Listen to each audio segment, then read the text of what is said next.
थोड़ा टाइम दो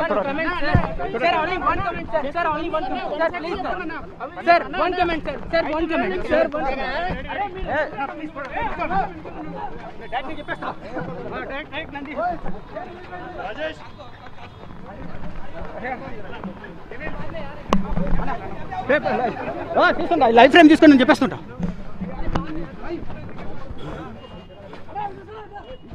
సుప్రీంకోర్టు తీర్పు తర్వాత కేటీఆర్ సుప్రీంకోర్టు బయటకు వచ్చారు. సుప్రీంకోర్టు బయటకు వచ్చారు. సార్ కేటీఆర్ గారు సార్ 5 నెలల తర్వాత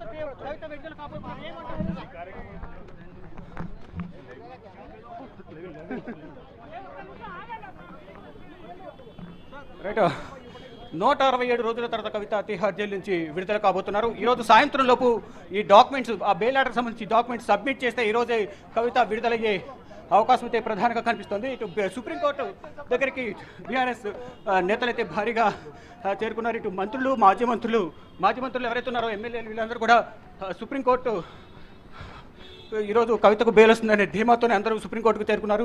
ఈ నేపథ్యంలోనే కవితకు కండిషన్స్తో కూడిన బెయిల్ మంజూరైంది.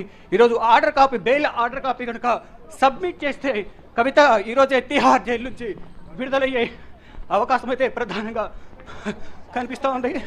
మొత్తం ఈరోజు మనం చూస్తున్నాం హరీష్ కేటీఆర్ వెహికల్ లేకపోవడంతోనే ఇక్కడ తన ఆటోలోనే కేటీఆర్ ఇక్కడ నుంచి సుప్రీంకోర్టు నుంచి బయటకు వెళ్ళిపోతున్న పరిస్థితి కనిపిస్తోంది.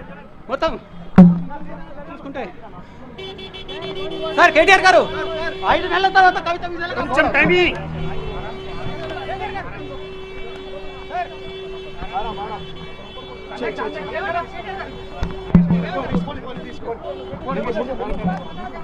తన వెహికల్ లేకపోవడంతో ఇక్కడ ట్రాఫిక్ ఉన్న నేపథ్యంలో ఆటోలోనే కేటీఆర్ ఇక్కడ నుంచి తిరిగి వెళ్ళిపోతున్నారు. అయితే ఇక్కడ బీఆర్ఎస్ శ్రేణులందరూ కూడా ఆనందం అయితే వ్యక్తం చేస్తున్నారు. 5 నెలల తర్వాత అంటే మార్చి 15 అరెస్ట్ అయ్యారు. ఈరోజు కవిత విడుదల కాబోతున్నారు. ఆగస్టు 27 అంటే సాయంత్రం లోపు 5 గంటల లోపు ఈ బెయిల్ ఆర్డర్కి సంబంధించి డాక్యుమెంట్స్ కనుక కవిత తరపున న్యాయవాదులు తిహార్ జైలు అధికారులకు సబ్మిట్ చేస్తే ఈరోజే కవిత విడుదలయ్యే అవకాశం అయితే కనిపిస్తోంది. మొత్తంగా చూసుకుంటే 167 రోజుల సుదీర్ఘ ఎదురు చూపులకు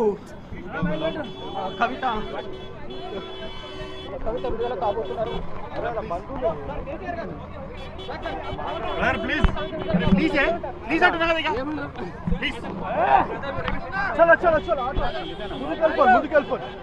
ఆటోలోనే కేటీఆర్ వెళ్ళిపోతూ ఉన్నారు. ఇక్కడ నుంచి మొత్తం ఆ బెయిల్ ఆర్డర్కి సంబంధించి కవిత విడుదలకు సంబంధించి కవితను తిహార్ జైలు నుంచి ఏ విధంగా తీసుకురావాలి అనే అంశాలపై ప్రధానంగా అధికారులతో ఇటు జైలు అధికారులతో అంతర్వర్గంతో కూడా కేటీఆర్ మాట్లాడబోతున్నారు. మాట్లాడిన తర్వాత ఇక్కడ నుంచి బెయిల్ ఆర్డర్కి సంబంధించిన కాపీ ఏదైతే ఉందో డాక్యుమెంట్స్ ఏవైతే ఉన్నాయో అవి కోర్టులో సబ్మిట్ చేసిన తర్వాత కవిత తిహార్ జైలు నుంచి ఈరోజు విడుదలయ్యే అవకాశం అయితే కనిపిస్తుంది. వజ్రత్ రవిచంద్ర కవిత బెయిల్ పై విడుదలైన నేపథ్యంలో వజ్రత్ రవిచంద్ర మాట్లాడుతున్నారు. లైవ్లో మిగతా నెక్స్ట్ కార్యక్రమం చేసుకోవాలి. జనరల్గా ఇంతకుముందు సిసోడియాకి ఎట్లా అయిందో మీకు తెలిసిన విధమే సాయంత్రం వరకు వస్తారు. ఖచ్చితంగా వచ్చేది తీసుకొచ్చుకునే ప్రయత్నం చేస్తాం. Thank you for all. Media అందరికీ కూడా హృదయపూర్వక ధన్యవాదాలు.